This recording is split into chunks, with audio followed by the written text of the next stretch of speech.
안녕하세요. 메가존 클라우드에서 제조, 중견 및 신규 엔터프라이즈 기업 영업을 총괄하고 있는 강승백입니다.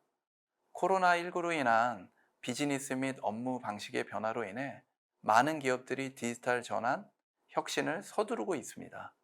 이를 위해서는 클라우드 도입이 더 이상 선택이 아니라 필수로 간주되고 있습니다. 기존 인프라 환경에서는 대용량 데이터를 저장 처리하기가 쉽지 않고 AI, ML들을 활용한 데이터 분석은 더 어렵습니다.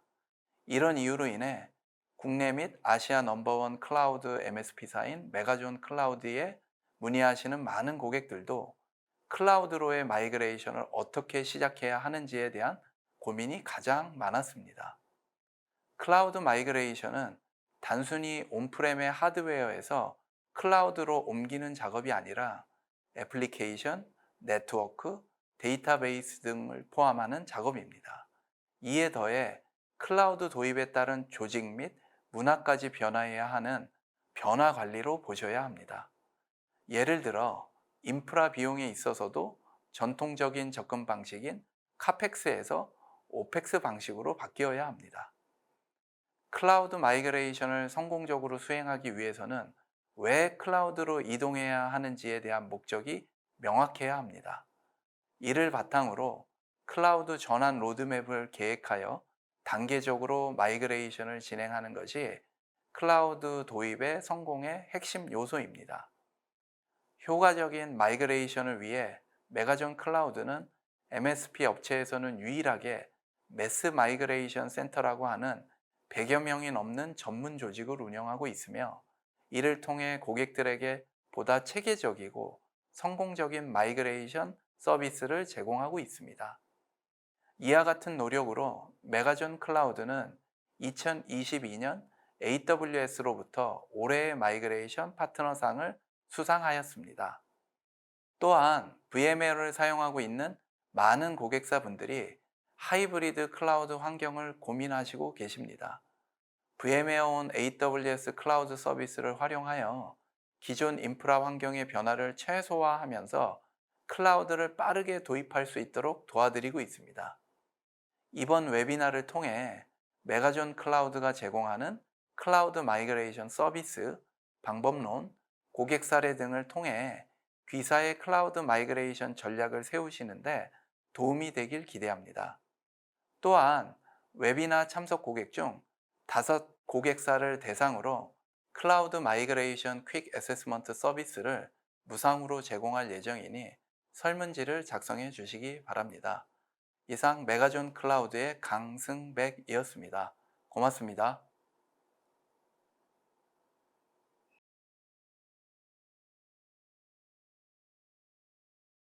안녕하세요. AWS를 기반으로 퍼블릭 클라우드로 마이그레이션 하는 과정 중 고려해야 될 내용들에 대해서 발표를 진행하도록 하겠습니다. 마이그레이션에 대해서는 아직 접해보지 못하신 분들도 계실 거라 생각이 들지만 이미 많은 분들이 보셨을 거라 생각합니다. 클라우드를 도입함에 있어 새로운 서비스 환경을 구축함으로써 접하는 계기가 될 수 있지만, 많은 회사에서는 기존 온프레미스 또는 IDC에서 운영하는 기존 환경에 대해서 클라우드로 이전하여 서비스를 제공함으로써 클라우드를 접하는 경우도 많이 발생되고 있습니다. 이런 클라우드로의 마이그레이션을 진행함에 있어 참고해야 할 주요 사항들에 대해서 공유 드릴 수 있도록 하겠습니다. 본격적으로 발표를 진행하기 전에 제 소개를 먼저 드리도록 하겠습니다. 안녕하세요. 이번 마이그레이션 세션에서 발표를 맡게 된 메가존 클라우드의 정찬명입니다. 저는 현재 메가존 클라우드에서 프리세일즈 그룹을 담당하고 있습니다. 메가존 클라우드에 입사하기 전에 약 15년 정도 대기업 고객사에 운영되는 레가시 시스템들에 대해서 운영 업무 및 SI 업무를 담당하였으며, 메가존 클라우드에 합류한 이후에는 마이그레이션을 포함한 클라우드에 도입하고자 하는 고객사의 니즈를 대해서 확인 및 에지이즈 분석을 통해 클라우드 환경을 구성함에 있어 필요한 기술적 사항들에 대한 업무 지원을 하고 있습니다. 그간 업무 수행을 경험을 바탕으로 이런 발표 자리를 진행하게 되어 기쁘게 생각합니다. 발표 내용 중 궁금하신 사항들이 있으시면 채팅창에 문의를 해주시기 바라며, 문의된 사항에 대해서는 답변 드릴 수 있도록 하겠습니다. 그럼 발표를 시작하겠습니다. 소개드릴 내용은 다음과 같은 아젠다로 진행하도록 하겠습니다. 우선 마이그레이션 개요에 대한 간략한 소개를 드리고, 이후 마이그레이션을 하기 위해 필요한 준비사항 및 어플리케이션 마이그레이션 시 전략에 대한 소개를 드리도록 하겠습니다. 이후 마이그레이션 진행 시의 비용에 대한 구조적 소개 및 마이그레이션 시 사용할 수 있는 AWS 내 다양한 서비스 중 많이 거론되는 주요 서비스 두 가지에 대해서 간략하게 소개드리겠습니다. 마지막으로 메가전 클라우드가 고객사에 마이그레이션한 사례에 대해서 소개드릴 수 있도록 하겠습니다. 마이그레이션은 보고 계시는 화면에 나와 있는 것처럼 대규모의 이동 또는 이전에 대한 사전적 의미를 가지고 있습니다. 우리는 다양한 상황에서 마이그레이션에 대한 부분을 경험을 하고 있습니다. 예를 들어 최근에는 제가 기존에 OS가 윈도우즈가 탑재된 장비를 사용하고 있다가 최근에 맥 OS가 탑재된 장비로 교체를 하여 사용을 하고 있습니다. 이렇게 사용하던 환경에 변화가 생기다 보니 사용하던 키에 대한 배열이라든가 이전 윈도우즈 기반에서 이미 익숙해져 있던 많은 단축키 및 습관들을 바꾸어 사용해야 되는 상황들이 발생이 되었습니다. 물론 지금은 어느 정도 변화된 환경에 적응하여 잘 사용하고 있으며 이러한 환경의 변화에도 주변에서 쉽게 경험할 수 있는 마이그레이션의 일부이지 않을까 싶습니다. IT에서의 마이그레이션은 기존의 사용 또는 운영 중인 여러 자산들 및 관리하던 프로세스를 다른 환경으로 전환하는 과정이라고 생각해 주시면 될 듯합니다. 클라우드로의 마이그레이션에 대해서는 다양한 유형이 존재합니다. 첫 번째로 온프레미스 환경에서 퍼블릭 클라우드로 전환하는 형태입니다. 일반적으로 마이그레이션에 대한 검토를 할 경우 많은 경우가 해당하는 부분이며 기존 대내외적으로 운영하고 있는 서비스 환경에 대해서 확인하여 퍼블릭 클라우드에서 대응될 수 있는 리소스나 서비스를 검토 및 적용함으로써 클라우드에서의 서비스 환경을 구성하는 것을 지칭합니다. 두 번째로는 온프레미스 환경에서 하이브리드 형태로의 전환하는 형태입니다. 기존 운영하시는 서비스 환경에 대해서 전환에 대한 검토를 진행하심에 있어 퍼블릭 클라우드로 완전히 전환이 어렵거나 또는 운영하는 장비들의 감가상각 등으로 인해 바로 전환이 어려워 단계적으로 전환을 진행할 때 적용될 수 있는 유형입니다. 세 번째는 하이브리드 형태로 운영하는 부분을 퍼블릭 클라우드로 전환하는 형태입니다. 부분적으로 하이브리드 형태로 운영되는 부분에 있어서 퍼블릭 클라우드에서 제공되는 여러 네이티브 서비스를 이용하여 퍼블릭 클라우드로의 전환하는 내용입니다. 네 번째로는 멀티 클라우드 형태로의 구성에 대한 형태입니다. 기존 단일 퍼블릭 클라우드를 이용하여 환경을 구성한 상황에서 HA로 구성을 하시거나 또는 DR의 목적으로 단일이 아닌 다수의 퍼블릭 클라우드 서비스를 이용하는 형태입니다. 이러한 클라우드로의 마이그레이션을 계획하는 것은 결코 쉬운 일이 아닙니다. 기존 온프레미스에서 운영되는 환경을 클라우드로 전환함에 있어서는 많은 사항들에 대해서 고려를 해야 됩니다. 보고 계시는 화면에서 언급된 내용들과 같이 이관 전략에 대한 목표라든가 또는 어떤 기준으로 관리할 것인지에 대한 부분, 이전하기 위한 대상 시스템들 간의 종속성, 이전 시 사용해야 될 서비스 및 리소스에 대한 정보들에 대한 결정 등 많은 항목들에 대한 정리 및 의사결정이 필요합니다. 이와 관련하여 AWS 백서에서 가이드하는 고려해야 되는 사항들에 대해서 설명드리도록 하겠습니다. AWS 백서에서 안내하고 있는 마이그레이션에 대해 숙지를 해야 되거나 준비를 해야 되는 부분들은 다음과 같습니다. 먼저 마이그레이션 프로세스입니다. 마이그레이션 프로세스는 총 5단계로 진행이 됩니다. 첫 번째로 현재 운영되고 있는 상황을 확인하는 디스커버리 단계, 이전 대상에 대해서 명확하게 산정하는 어세스먼트, 산정된 내용을 기반으로 마이그레이션에 대한 준비 및 계획을 수립하는 레디니스 앤 플래닝, 수립된 계획에 따라 이전하는 마이그레이션, 이전된 내용에 대해서 효과적으로 운영할 수 있도록 진행하는 모더나이제이션 앤 옵티마이제이션 과정으로 진행됩니다. 위 소개한 마이그레이션 프로세스를 기반으로 진행되는 마이그레이션 대상의 타입은 데이터, 서버, 데이터베이스, 어플리케이션으로 구분해 볼 수 있으며 이를 총망라하는 온프레미스 전반을 이전하는 데이터 센터로도 구분해 볼 수 있습니다. 이런 마이그레이션 작업을 진행하기 위해서 크게 비즈니스 측면과 테크니컬 측면으로 구분하여 사전 준비가 필요합니다. 비즈니스 측면으로는 프로젝트에 대한 관리 및 교육, 수행한 내용에 대한 산출물 등에 대한 관리를 위한 방안이 준비되어 있어야 하며, 기술적인 측면으로 이른바 와르라고 하는, 즉 웰 아키텍트 프레임워크라고 일컬어지는 내용을 기반으로 한 각 요소별로 적용될 수 있을지에 대한 사전 정리가 필요합니다. 각 항목에 대한 내용은 다음 장에서 세부적으로 설명드릴 수 있도록 하겠습니다. 먼저 마이그레이션 프로세스는 앞장에서 소개드린 것처럼 총 5단계의 과정으로 진행이 됩니다. 먼저 첫 번째로 디스커버리 단계에서는 현재 운영 중인 인프라 및 어플리케이션에 대해서 확인하고, 운영 중인 인프라, 어플리케이션, 인건비, 서비스, 예산 등의 현재 상태를 기준으로 한 비용에 대한 정보를 수집합니다. 또한 서비스되고 있는 비즈니스의 목표, 그리고 목표를 달성하기 위한 필요한 요구사항 및 관련된 기타 메타데이터 등에 대해서도 확인하는 과정입니다. 두 번째로 어세스먼트 단계는 인프라 및 어플리케이션에 대해서 산정할 수 있는 프레임워크를 구축하고, 이관하고자 하는 어플리케이션의 목적에 대한 분석도 필요합니다. 추가로 마이그레이션 전후로 발생될 수 있는 관련된 모든 비용에 대해서 파악하고, 해당 서비스들이 정리된 분석 리포트를 통해 최종으로 산출됩니다. 세 번째인 레디니스 앤 플래닝 단계에서는 관련된 비즈니스 사례에 대해서 확인하고, 어플리케이션을 진행함에 있어 우선순위, 유형, 패턴 등에 대해서 결정합니다.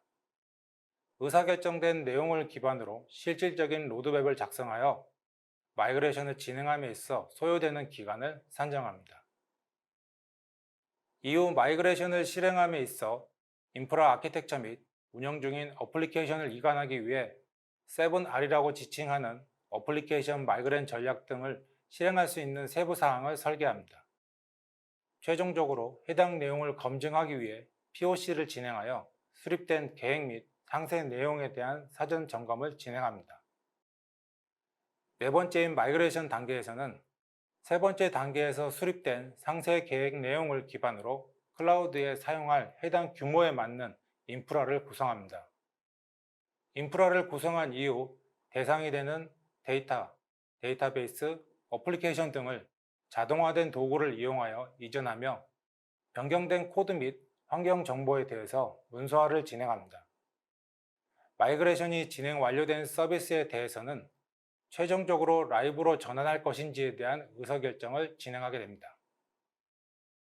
다섯 번째인 모더나이제이션 앤 옵티마이제이션 단계에서는 이전이 완료된 서비스를 대상으로 클라우드에서 운영 시 최적의 기술 요구 사항을 기반으로 서비스가 될 수 있도록 지속적인 개선을 진행하며 MSP와 같은 운영 지원 체제로 전환합니다. 또한 마이그레이션 완료 후 완료된 내용들에 대한 내용에 대해서는 리뷰를 진행하며 적용된 서비스 카탈로그에 대해서 업데이트를 진행합니다. 먼저 소개해드린 마이그레이션 프로세스에 따라 이전되는 마이그레이션 대상은 총 4가지 형태와 이를 총망라하여 통칭하는 하나의 형태로 구분해 볼 수 있습니다. 먼저 첫 번째로 데이터입니다. 여기서 언급된 데이터의 경우는 NAS 또는 SAN 스토리지 등 보관되어 관리되는 파일 및 블록 스토리지에 보관된 파일 등의 자료를 일컫는 부분입니다. 이러한 데이터들에 대해서 유형에 맞게 적절한 스토리지 서비스인 EBS, S3 등 다양한 스토리지 서비스에 대해서 적용하여 이전을 진행합니다. 두 번째로는 서버입니다. 온프리미스에서 운영되는 서버들의 경우 피지컬 머신을 이용하거나 가상화 환경인 VMware나 하이퍼바이저를 이용하여 서버 환경을 구성하여 사용 중에 있습니다. 이와 같이 각각의 형태로 구성된 서버 환경에 대해서 이전하는 방식이 달라질 수 있기 때문에 구성된 환경에 대해서 정확하게 파악하는 것이 중요합니다. 세 번째로는 데이터베이스입니다. 데이터베이스를 이전함에 있어서는 동기종의 DBMS로 이전할 것인지 이기종 DBMS로 이전할 것인지에 따라 전환하는 방식이 달라집니다.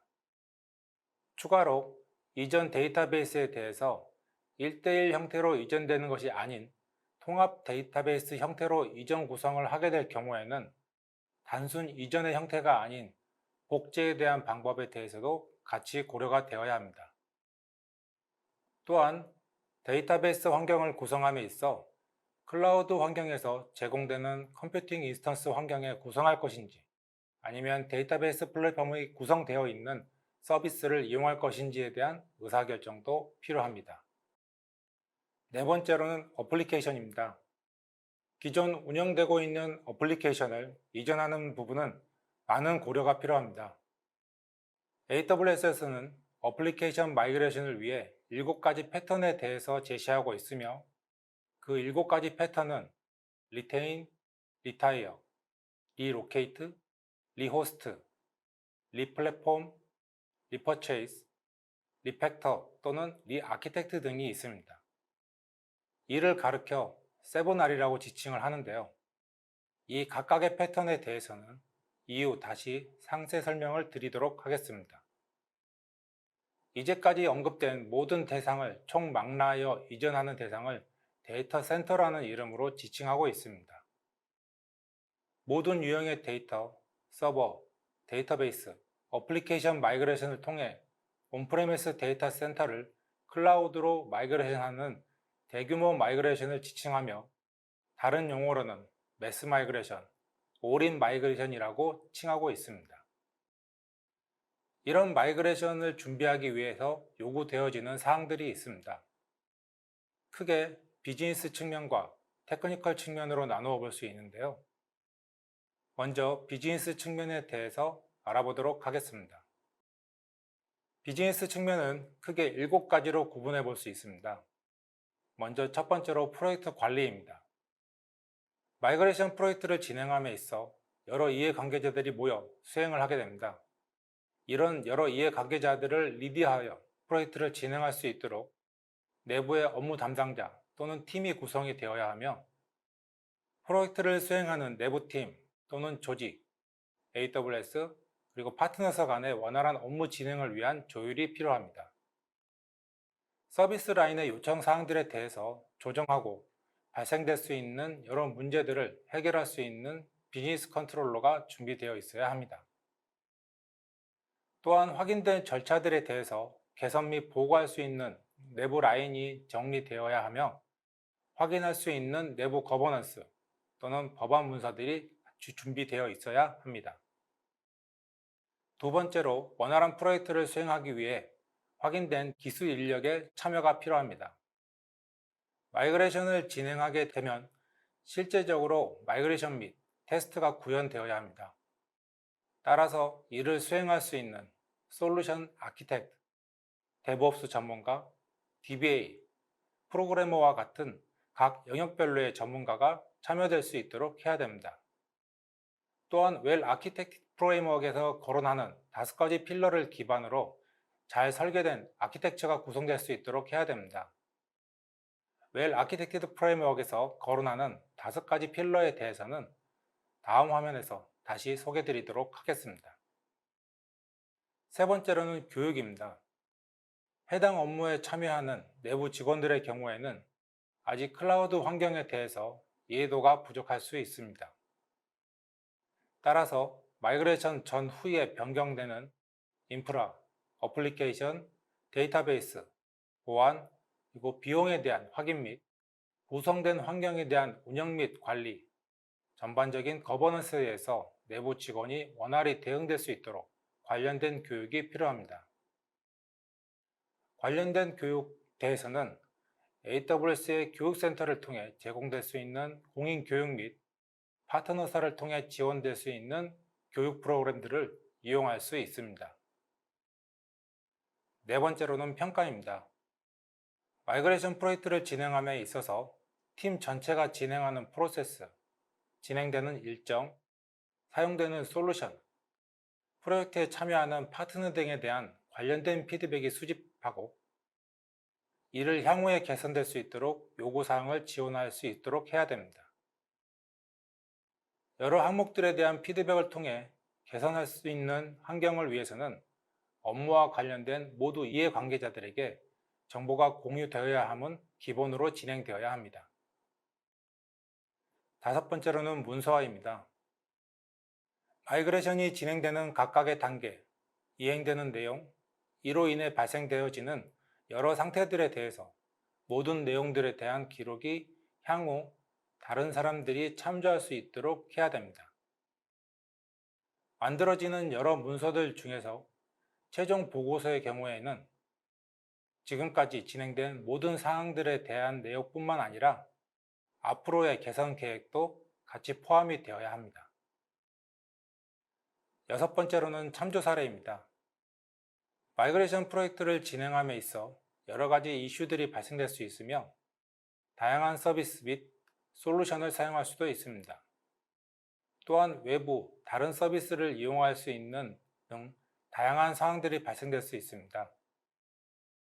이런 상황들의 경우에는 비단 나에게만 발생되는 상황이 아닌 마이그레이션을 이미 진행한 타사의 사례를 통해 진행되었던 내용들이나 참고할 만한 부분들을 확인할 수 있습니다. 관련 내용들을 사전에 파악하고 준비할 수 있다면 프로젝트를 진행함에 있어 보다 원활히 진행될 수 있지 않을까 싶습니다. 일곱 번째로는 보상에 대한 부분입니다. 프로젝트에 참여하여 업무를 수행한 인원들에 대해서 수행한 업무에 대해서 격려하고 칭찬할 수 있어야 합니다. 다음은 두 번째 측면인 테크니컬 측면을 확인해 보도록 하겠습니다. 이번에 소개하는 내용은 웰 아키텍트 프레임워크를 안내하는 측면으로도 강조되는 5개의 필러입니다. 첫 번째로는 운영 우수성입니다. 운영에 대한 우수성을 높이기 위해서 코드로 운영이 될 수 있도록 준비가 필요하며 문서에 대한 가독성을 높이기 위해 주석을 적용해야 합니다. 또한 진행에 필요한 작업 절차들에 대해서는 자주 업데이트하여 항상 최신의 상태를 유지할 수 있도록 해야 합니다. 두 번째로는 보안입니다. 구성되는 인프라 환경에 대해서 안정적인 서비스를 제공하기 위해서는 무엇보다도 보안이 중요합니다. 보안에 대한 강화를 하기 위해 추적 가능한 모든 계층에 보안이 적용되어야 하며 전송 시점 및 저장되는 데이터에 대해서도 보호가 될 수 있는 환경이 구비되어야 합니다. 그리고 다양한 채널을 통해 확인될 수 있는 보안 모범 사례를 꾸준히 확인하여 이를 적용하려는 노력도 필요합니다. 세 번째는 신뢰성입니다. 제공되는 서비스를 이용하는 사용자들에게 서비스가 꾸준히 제공될 수 있는 환경에 대한 준비가 필요합니다. 이를 위해 고가능성을 고려한 환경 마련 및 장애가 발생되었을 경우 빠른 복원을 위한 DR에 대한 준비도 되어 있어야 합니다. 추가로 서비스가 제공되는 전체 시스템에 대해서 가용성을 높이기 위해 수평적으로 확장될 수 있는 구조 마련이 필요하며 이러한 변경 관리가 자동으로 될 수 있도록 해야 합니다. 네 번째로는 성능 효율성입니다.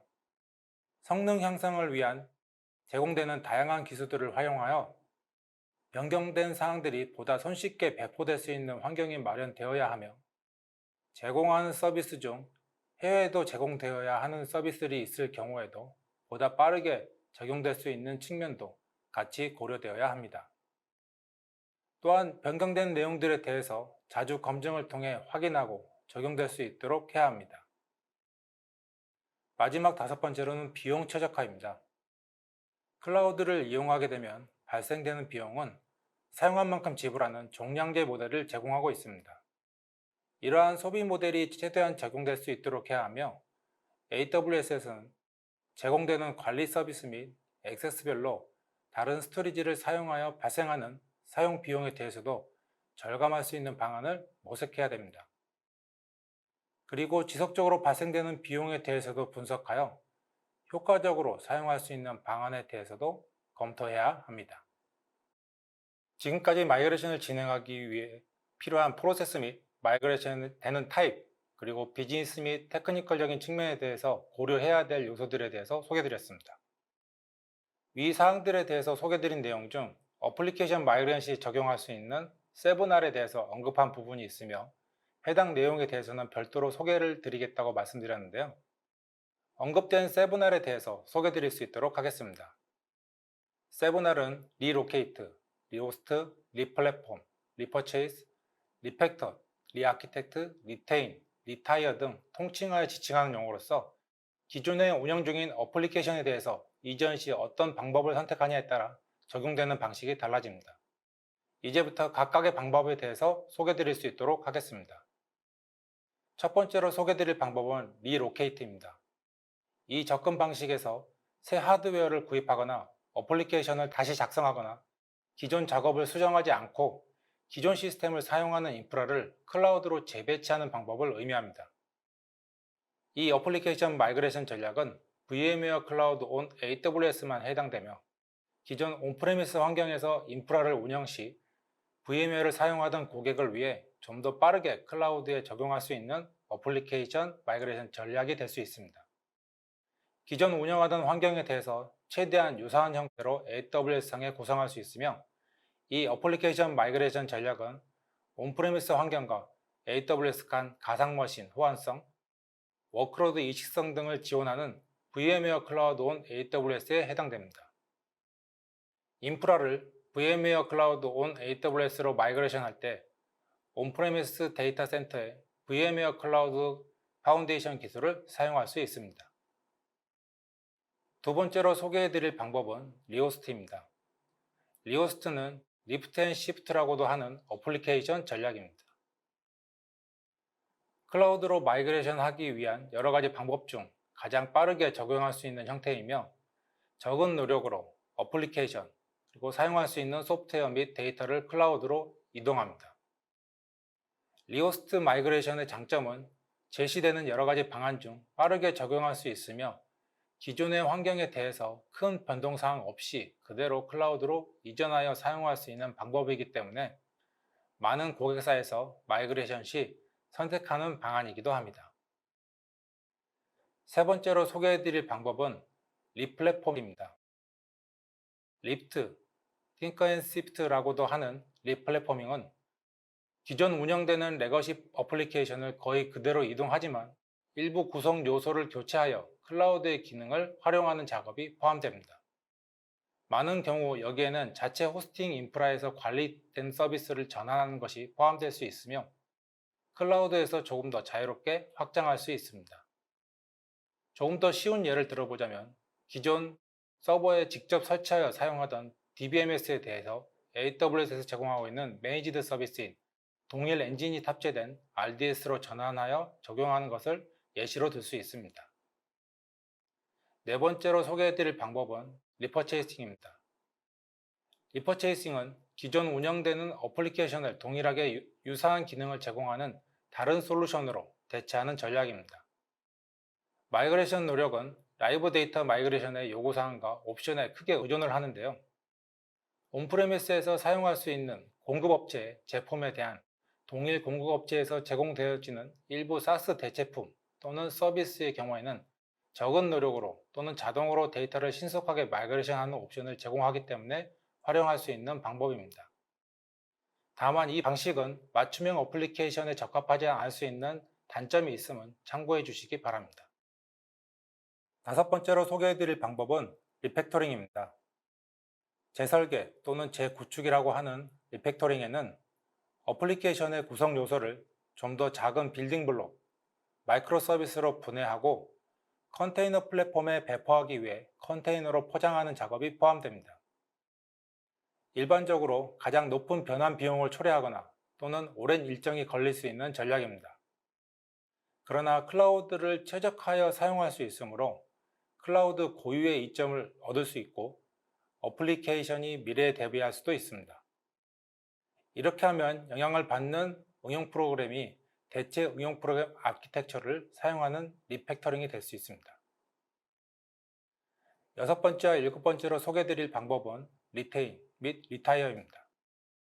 리테인의 경우에는 마이그레이션을 진행함에 있어 관련된 중요한 정보가 부족하거나 다른 요인에 의해 방해를 받고 있기 때문에 마이그레이션을 고려하고 있는 현재 시점에 어플리케이션을 마이그레이션 할 수 없는 경우에 발생할 수 있습니다.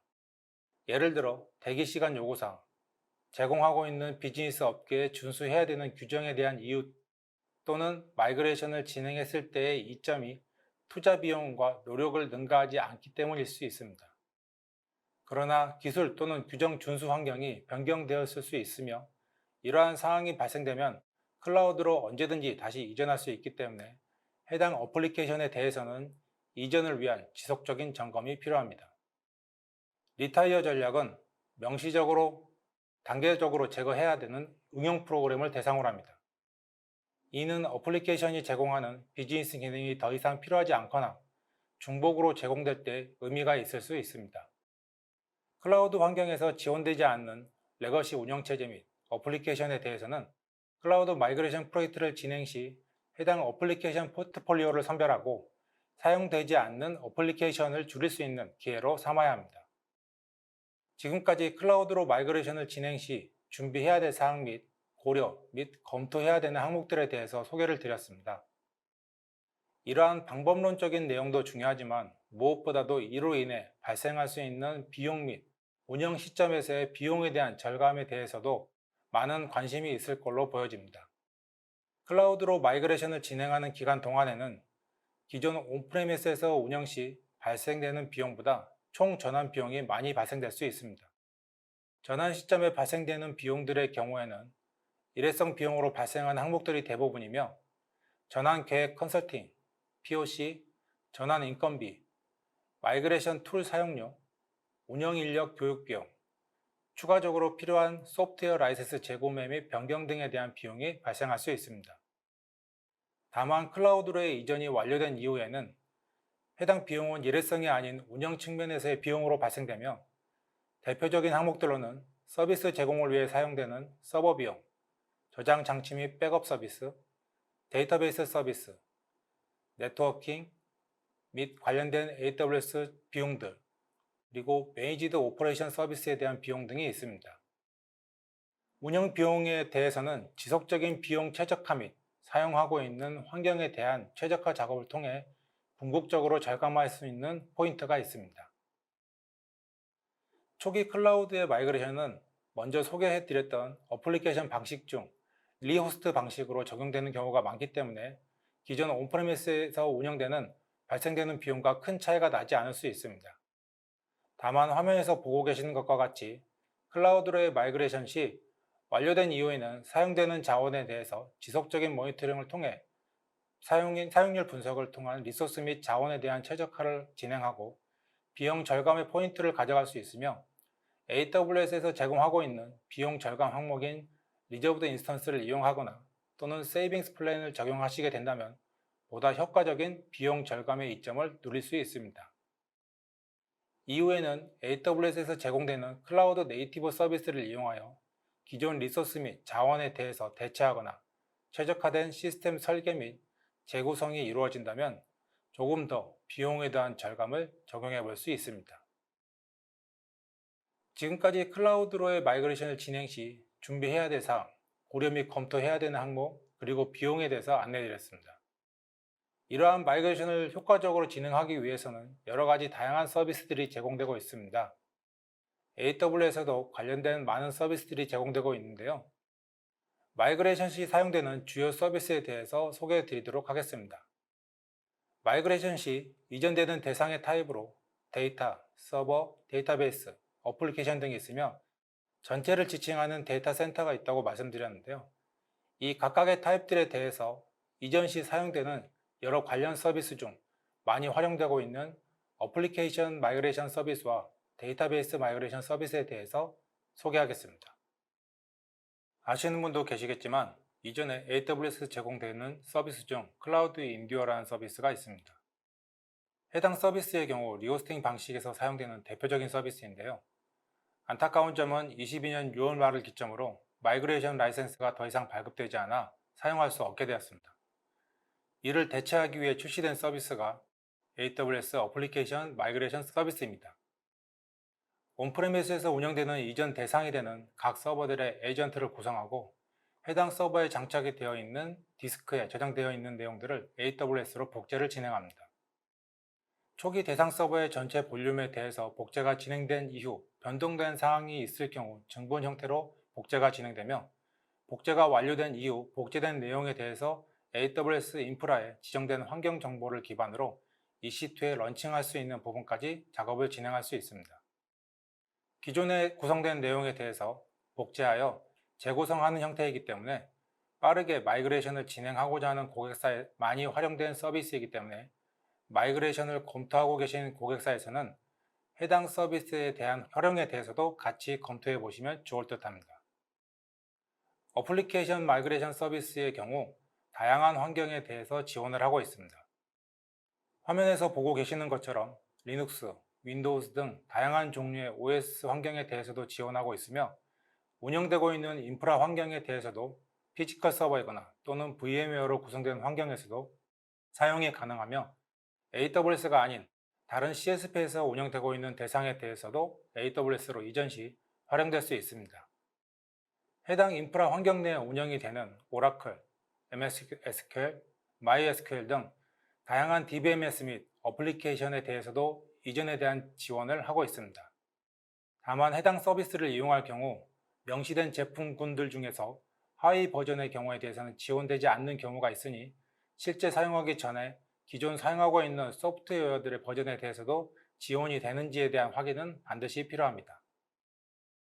다만 해당 서비스에 대해서 소개 시 잠시 언급한 클라우드 인디오라는 서비스와는 많은 유사한 기능을 제공하고 있지만, 각각의 세부 항목에 대해서는 비교시 일부 차이가 발생되는 항목들도 있습니다.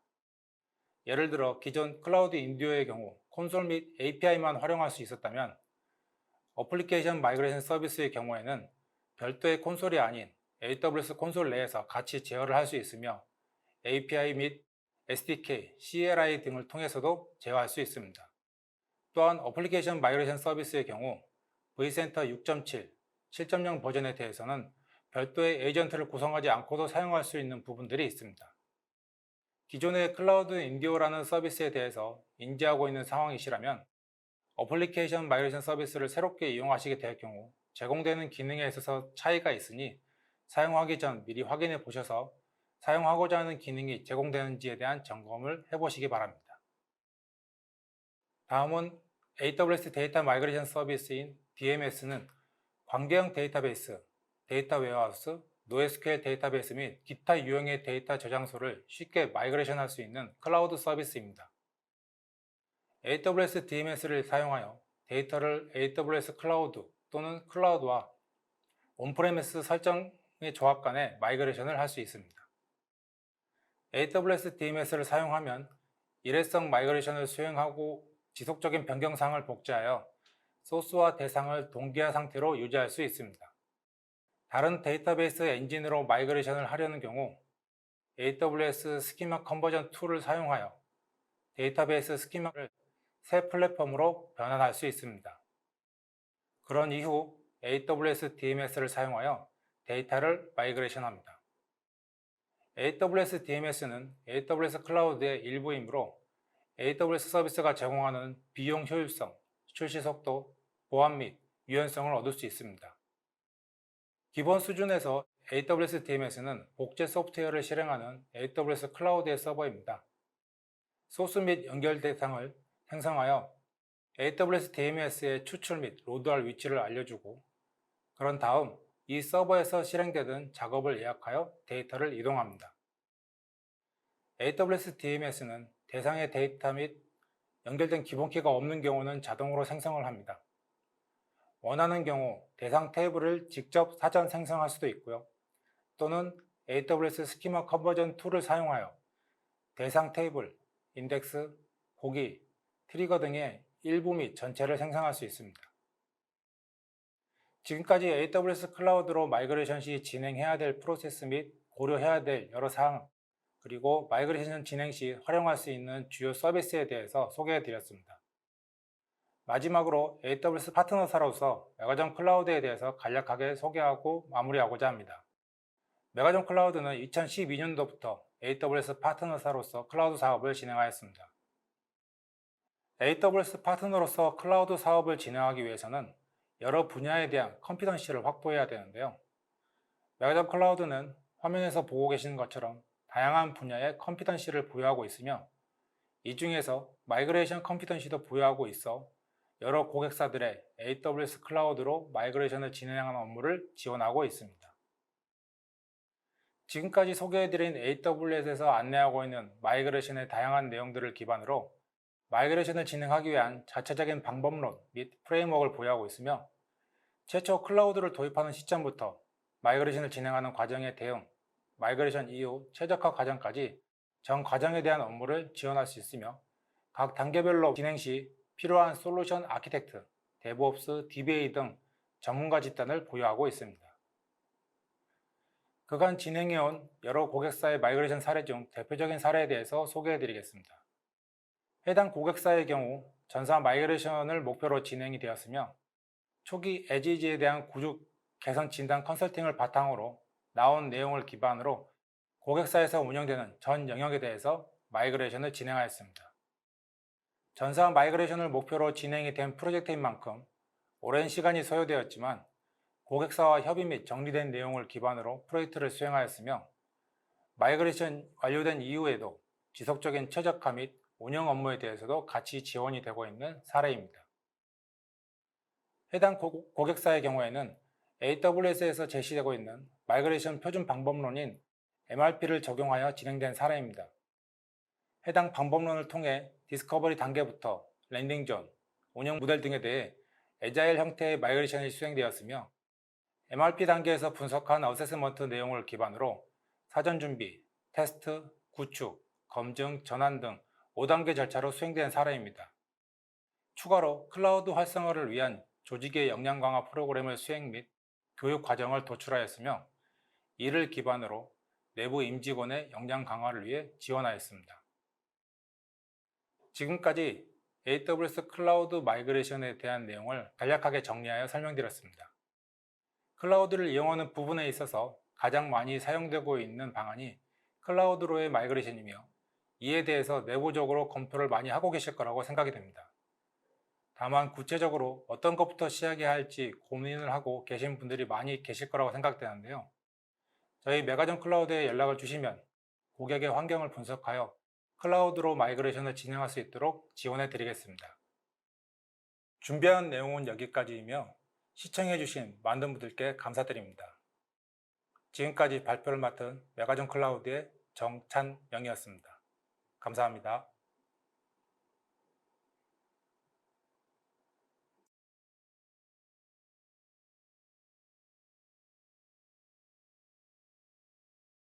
안녕하세요. 메가존 클라우드에서 하이브리드 클라우드 관련 기술 지원을 담당하고 있는 김동균입니다.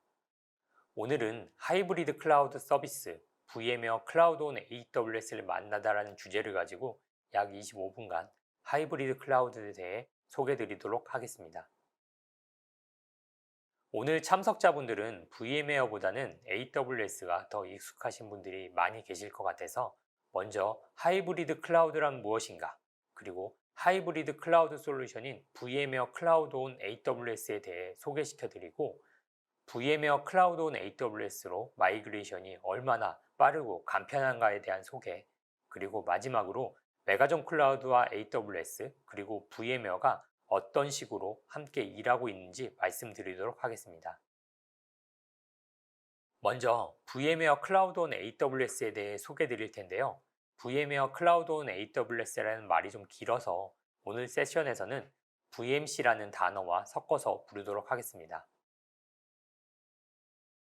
다들 아시는 내용을 복습해보면 클라우드는 크게 퍼블릭 클라우드와 프라이빗 클라우드로 나뉘어집니다. 위치가 어디인가, 누가 관리하는 것인가에 따라 나뉘게 되는 건데 주로 고객사가 직접 구축, 운영, 관리하는 데이터 센터에 위치한 클라우드를 프라이빗 클라우드, 사업자가 구축, 운영, 관리하는 데이터 센터에 위치한 클라우드를 퍼블릭 클라우드라고 부릅니다. 사실 고객사의 데이터 센터는 클라우드 환경이 아닐 수도 있고 일반 레거시 환경일 수도 있습니다. 주로 이러한 데이터 센터를 온프라미스 데이터 센터라고 불리고 있습니다. 요즘에는 프라이빗이냐 퍼블릭이냐 하는 말보다는 하이브리드 클라우드 또는 멀티 클라우드라는 말이 더 많이 들리는 것 같습니다. 오늘 참석하신 분들 중에서도 AWS만 사용하시는 분들도 계시겠지만 온프라미스 데이터 센터를 함께 운영 중이시거나 아니면 다른 퍼블릭 클라우드와 함께 사용하고 계시는 경우가 있으실 텐데요. 이 경우 너도 나도 하이브리드 클라우드라는 단어를 사용하고 있습니다. 여기서 하나 생각해 보셔야 할 것이 있습니다. 하이브리드 클라우드란 무엇인가?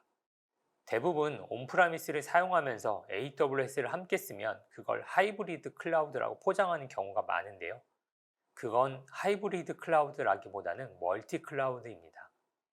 다수의 클라우드 서비스를 함께 사용하는 것 뿐이고요.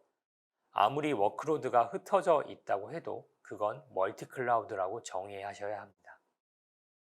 왜냐하면 결국 관리는 따로 하고 서로 간의 정책과 운영 방식이 다르고 워크로드 역시 즉시 이동할 수 없기 때문입니다. 제가 생각하기에 하이브리드 클라우드라는 이름을 붙이려면 2개 이상의 클라우드 환경에서 워크로드의 변화 없이 서로 간의 이동이 가능해야 하고 기존의 운영 정책을 그대로 이어가면서 더욱 발전시키고 백업이나 보안 등 관리 방법을 이어갈 수 있어야 합니다. 또한 어느 한쪽으로만 이동이 가능한 것이 아니라 서로 간에 양방향으로 움직일 수 있어야 합니다. 하지만 멀티 클라우드 상에서는 이 모든 것이 클라우드 사업자별로 중복되어 발생합니다. 그럼 하이브리드 클라우드는 멀티 클라우드보다 더 상위 개념인가요? 라고 물으실 수도 있는데요. 상황에 따라서 멀티 클라우드를 먼저 사용하시면서 일부는 하이브리드 클라우드로 전환하시기도 하시고요. 또는 하이브리드 클라우드를 먼저 사용하다가 멀티 클라우드로 발전하는 경우들도 있습니다. 서로 보완적인 관계라고 할 수 있겠네요. 하이브리드 클라우드는 다수의 클라우드 환경에서 동일한 운영 환경을 가져간다고 말씀드렸습니다. 즉, 운영 환경이 한 개입니다. 이게 가능하려면 2개의 클라우드 상에서 동일한 솔루션을 사용해야겠죠. 예를 들어 온프라미스에서 자원이 부족해질 경우 퍼블릭 클라우드에서 이어받아 즉시 워크로드의 확장이 지원되어야 합니다. 당연히 온프라미스와 퍼블릭 클라우드 간의 인프라 환경이 다른 경우에는 불가능하겠죠. 따라서 일관된 인프라 환경을 유지해야 합니다. 이를 통해 기존의 워크로드의 변화 없이, 기존의 정책 없이, 관리 방법의 변화 없이 사용자가 원할 땐 언제든지 가상머신부터 컨테이너까지 관리하실 수 있습니다. 이게 바로 하이브리드 클라우드입니다. 이런 하이브리드 클라우드의 핵심에 VMware Cloud on AWS가 있습니다. 이름에서 바로 감이 오시듯이 AWS 데이터 센터에 위치하는 VMware 클라우드 서비스입니다. VMware는 온프라미스를 위한 데이터 센터 가상화, 즉 SDDC로 대표되는 인프라 가상화 솔루션 업체입니다. 아마 우리나라뿐만 아니라 글로벌하게 엔터프라이즈 환경에서 VMware를 사용하지 않는 곳은 찾아보기 힘들 정도로 안정성을 기반으로 흔히 말씀하시는 디팩토 스탠다드화된 가상화 솔루션입니다. AWS는 오늘 참석하신 분들께는 더더욱 설명드릴 필요도 없을 것 같습니다. 이처럼 프라이빗 클라우드의 최강자 VMware와 퍼블릭 클라우드의 최강자 AWS가 함께 공동 개발하고 지원하는 솔루션이 바로 VMware Cloud on AWS입니다. 2가지 이름이 섞이니 조금 혼란스러우실 수도 있겠습니다만 조금 더 살펴보도록 하겠습니다. 여기 왼쪽에 온프라미스 데이터 센터가 있습니다. 당연히 VMware 환경으로 구축되어 있습니다. 서버는 사용자가 구매하고 VMware도 사용자가 구매하고 운영도 사용자가 합니다. 운영은 vCenter라는 관리 체계를 이용하여 단일화되어 있습니다. 가운데 보시면 AWS의 데이터 센터가 있습니다. AWS 데이터 센터에는 수많은 EC2 타입이 존재하죠. 기본적으로 하나의 EC2 위에 가상화를 통해 다수의 가상 머신을 올리는 것은 허락되지 않습니다. 하지만 AWS의 베어메탈 EC2 위에 VMware 하이퍼바이저인 vSphere를 올리는 것은 허락되어 있습니다. 이를 통해 VMware의 서버 가상화인 vSphere, 스토리지 가상화인 vCen, 네트워크 가상화인 NSX가 구축됩니다. 역시 vCenter라는 통합된 관리 체계를 사용해 관리합니다. 즉, AWS의 데이터 센터에 위치한 EC2 위에 VMware 환경이 구축되어 있는 거죠. 누가 구축하느냐? VMware가 직접 구축합니다. 하드웨어는 AWS가, 가상화는 VMware가 직접 지원합니다. 온프라미스 데이터 센터에도 vSphere 환경에서 vCenter로 관리하고 AWS 위 환경에서도 vSphere 환경에서 vCenter로 관리합니다. 이 경우 관리 방법에 변화할 필요가 있을까요? 아니면 서로 간의 워크로드 이동을 위해 변경이 필요할까요? 보안 정책은요? 기존에 사용하시던 대로 그대로 운영합니다. 어디서 운영할까요? AWS 위에 올라간 VMware 클라우드에서 운영합니다. 조금 더 나아가 보겠습니다. 오른쪽에는 AWS의 수많은 서비스가 있습니다. EFS, ALB, S3 등 셀 수도 없죠. 그런데 알고 보면 VMware 클라우드 온 AWS는 베어메탈 EC2를 그대로 사용합니다. 우리가 일반적으로 EC2를 구성할 때 딸랑 EC2만 구성할 수 있을까요? 아닙니다. 어딘가에 VPC가 존재해야 되고 VPC 안에 EC2가 포함되어 있습니다. VMware 클라우드 온 AWS에 포함된 베어메탈 EC2도 이러한 VPC에 포함됩니다. 이건 무슨 얘기일까요? 즉 VPC를 넘어 AWS의 모든 서비스들과 통신할 수 있다는 얘기입니다. ENI도 가지고 있고 TGW랑 통신할 수도 있고 인터넷도 나갈 수 있고 DX도 직접 연결 가능합니다. 온프라미스의 워크로드를 그냥 그대로 옮기기만 해도 네이티브 AWS의 모든 서비스를 즉시 이용할 수 있습니다.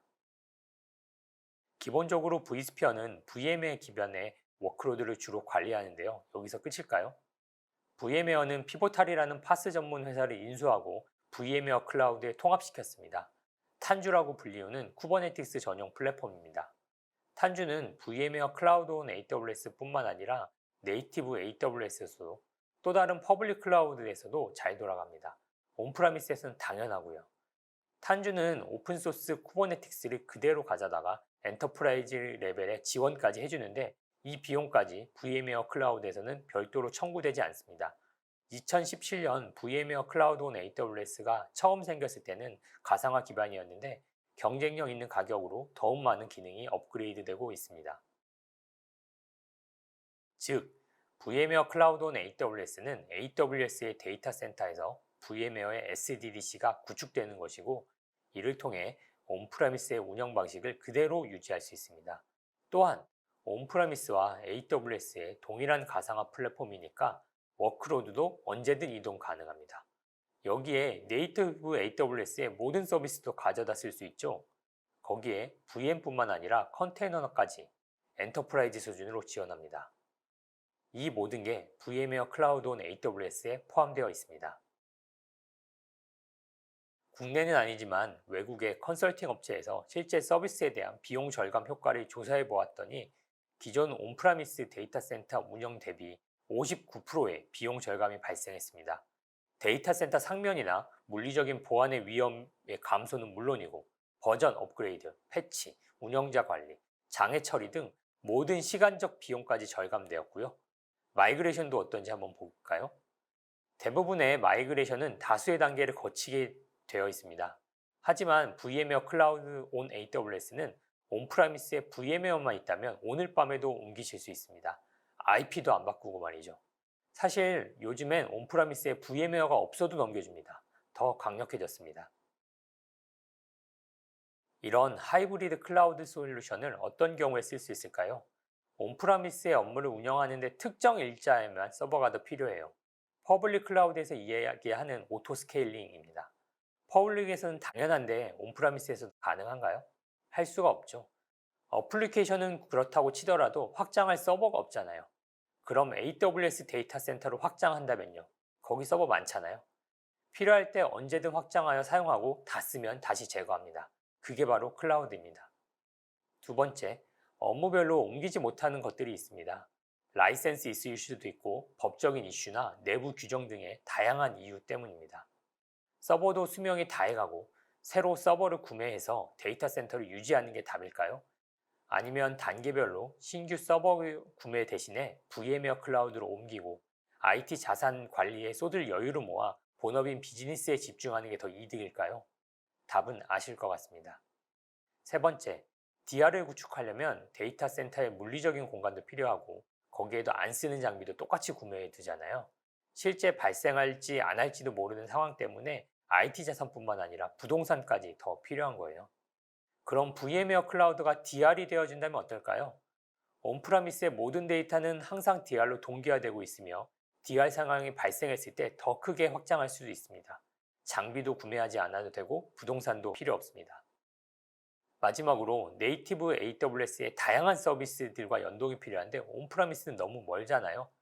특히 DB같이 레이턴시에 민감한 어플리케이션이 있을 수도 있고, 기존에는 온프라미스에 운영 중인데 신규 서비스는 AWS 구축할 수도 있고요. 이 경우에 서로 같은 DB를 바라봐야 한다면 당연히 같은 데이터 센터에 있는 게 좋겠죠. VM웨어 클라우드에서는 모든 AWS를 활용하실 수 있습니다.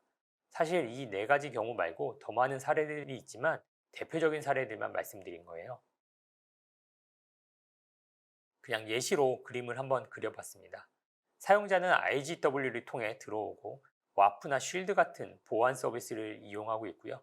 웹은 EC2에, 와스는 VM웨어에 있을 수도 있겠죠. DB는 온프라미스에 있고요. 그리고 와스는 평상시에는 온프라미스에 있다가 갑작스럽게 서비스의 증가로 인해 필요할 때만 VM웨어 클라우드로 옮겨갈 수도 있겠네요. VM웨어 클라우드에 있는 와스는 언제든 S3나 EFS의 데이터를 땡길 수도 있고요. 전체가 하나처럼 운영되는 거죠. 이게 가능할까요? 완전히 동일하진 않지만 국내 대부분의 고객사에서 이렇게 사용하고 계십니다. 기존의 워크로드는 그대로 VM웨어 클라우드로 옮겨두고 AWS의 보안 서비스를 통해 인터넷으로 연결되죠. 남는 워크로드는 온프라미스에 남아 있습니다. 그럼 이 좋은 서비스가 AWS만 있을까요? 아닙니다. 좋은 건 나눠 쓰라고 여러분이 알고 계신 대부분의 퍼블릭 클라우드에도 있습니다. 애저에도 있고 구글에도 있고 오라클에도 있습니다. 심지어 KT와 네이버에도 있습니다. 왜 거의 모든 퍼블릭 클라우드 사업자 안에 VM웨어 클라우드가 있을까요?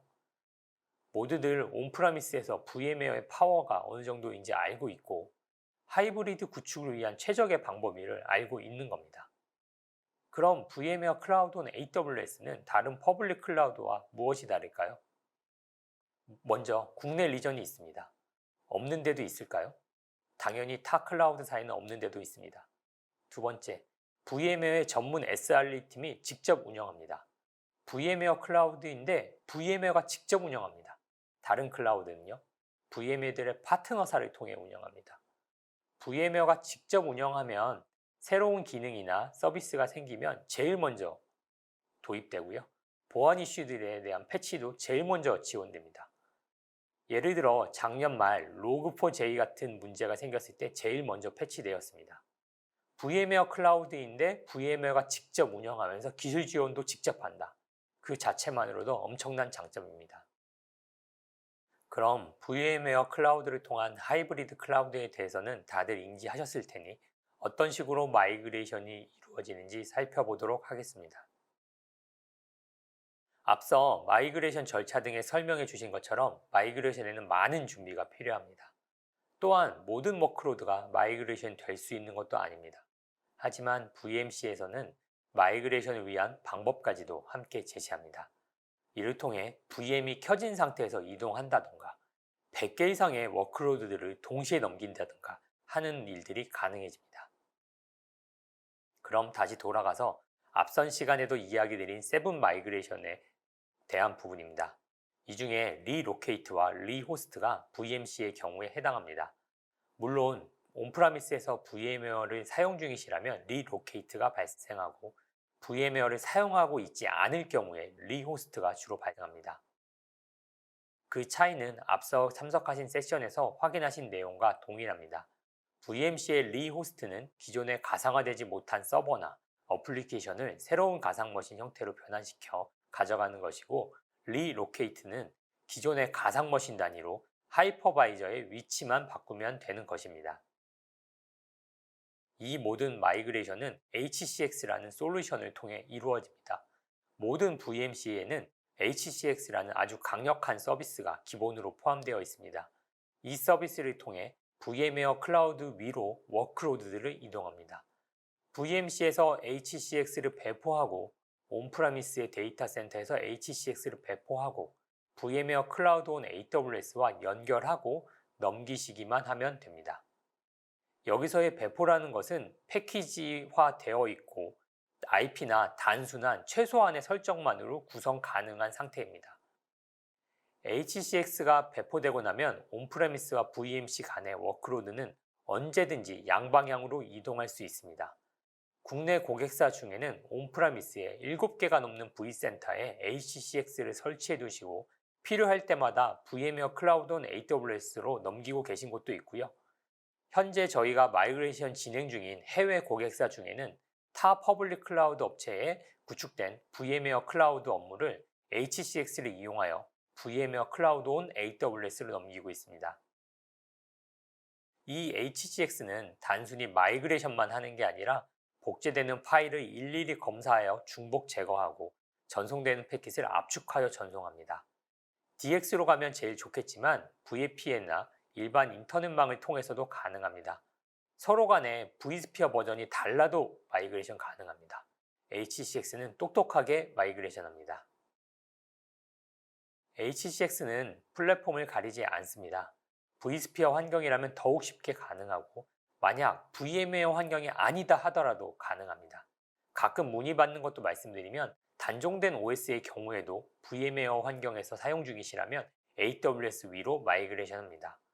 일부 고객분들은 네이티브 EC2로 가지 못하고는 워크로드들만 VM웨어 클라우드에 남기시기도 합니다. 실제로 레드햇4나 윈도우즈 2000, 2009 같은 VM들도 VMC 위에서는 잘 사용하고 계십니다. 이 역시 또 다른 활용 사례가 되겠네요. 사실 모든 VM을 척척 넘기지만 공유 디스크를 가진 DB의 경우 HCX를 통해 한 번에 넘길 수는 없습니다. OS는 넘길 수 있지만 공유 데이터 부분은 별도 마이그레이션이 필요할 수 있습니다. 하지만 저희 메가존 클라우드는 마이그레이션에 대해서는 따라올 수 없는 전문가니까 공유 디스크 기반의 DB라고 하더라도 걱정하지 않으셔도 됩니다. 그럼 얼마나 빠른지 살펴보겠습니다. 일반적인 워크로드의 경우 직접 뜯어서 옮긴다면 한 달에 6개 정도 옮길 수 있습니다. 그냥 그대로 EC2로 클라우드 인디어 같은 솔루션을 쓴다면 한 달에 약 30개 정도 옮길 수 있습니다. 그럼 VM웨어 클라우드로 옮기면 몇 개나 가능할까요? 전 누가 물어보면 여유 있게 보통 하룻밤에 10개씩은 넘어갑니다 라고 말씀드립니다. 처음에 한번 HCX 커넥션이 생기고 나면 네트워크 속도의 문제지 지속적으로 넘어갑니다. 밤에만 10개지 낮에도 옮기거나 한 달에 20개만 넘겨도 VM 기준으로 200개는 넘길 수 있습니다.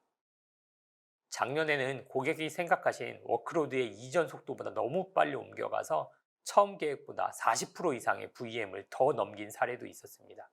이게 바로 HCX의 힘입니다.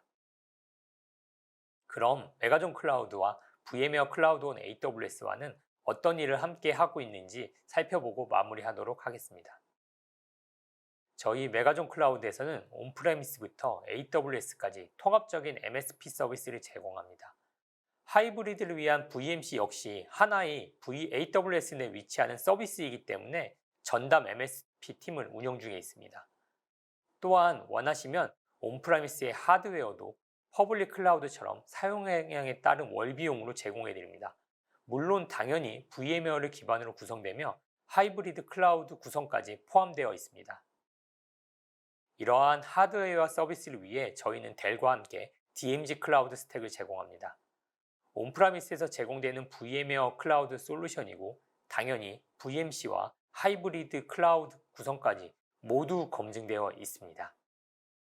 온프레미스에서 사용 가능한 AWS의 아웃포스트도 있죠. 아시다시피 아웃포스트에는 두 가지 버전이 존재합니다. 일반적으로 알고 계신 네이티브 AWS 서비스를 위한 버전과 VM웨어 클라우드를 위한 전용 버전입니다. 아직까지 국내에는 VM웨어 클라우드 기반의 아웃포스트가 도입되지 않았지만 역시 제일 앞장서서 이 모든 것까지 준비하고 있습니다. 또한 모든 고객사에서 다수의 VM들을 한 번에 넘기거나 VM웨어 클라우드의 모든 기능을 원하지 않으실 수도 있습니다. 중소 고객분들을 위해 VM웨어 클라우드 온 AWS를 EC2 호스트 단위가 아닌 EC2 일반 EC2처럼 VM 단위로도 서비스합니다. 역시 메가존 클라우드가 관리하고 사용자는 사용하고 사용한 만큼 비용만 지불하면 됩니다. 지금까지 말씀드린 여러 가지 일들을 통해 저희 메가존 클라우드에서는 국내에서 제일 큰 VM웨어 클라우드 온 AWS 레퍼런스를 구축했고 국내에서 제일 많은 VM웨어 클라우드 온 AWS를 구축해 왔으며 가장 많은 VM웨어 클라우드 전담 엔지니어들과 함께 VM웨어 클라우드를 위한 전담 MSP 팀까지 운영하고 있습니다. 이를 통해 국내뿐만 아니라 해외에 있는 고객분들께도 VM웨어 클라우드 온 AWS 서비스를 제공하고 있습니다. 당연히 국내에서 또 유일하게 VM웨어 클라우드 분야의 마스터 서비스 컴peten시를 보유하고 있습니다. AWS의 최고 파트너인 건 다들 아실 테니 더 이상 말씀드리진 않겠습니다. VM웨어 클라우드 온 AWS가 VM웨어와 AWS의 기술의 집합체인데 저희 메가존 클라우드는 AWS도 잘하는데 VM웨어도 당연히 잘하고 있습니다. 오늘 말씀드린 내용을 마무리하는 데 있어 몇 가지 사항에 대해 다시 한번 말씀드리고 마무리하도록 하겠습니다. 첫째, 하이브리드 클라우드는 워크로드의 변화 없이, 기존 정책의 변화 없이, 관리 방법의 변화 없이 양방향으로 워크로드를 이동해야 할 수 있어야 된다는 거 꼭 기억해 주시고요. 둘째, VM웨어 클라우드 온 AWS는 VM웨어와 AWS의 조인트 엔지니어링을 통해 태어난 최고의 하이브리드 클라우드 솔루션이며 하드웨어는 AWS가, 소프트웨어 스택은 VM웨어가, 관리는 메가존 클라우드가 직접 지원하고 있습니다. 셋째, HCX는 VM웨어 클라우드로 매우 빠른 이동을 보장하는 강력한 마이그레이션 무기입니다. 넷째, 메가존 클라우드는 네이티브 AWS 서비스뿐만 아니라 AWS의 하나의 서비스인 VM웨어 클라우드 온 AWS에 대해서도 국내 최고입니다. 문의사항이 있으시면 언제든지 메가존 클라우드로 연락 부탁드리며 이상으로 오늘의 세션을 마치도록 하겠습니다. 지금까지 메가존 클라우드의 김동균이었습니다. 고맙습니다.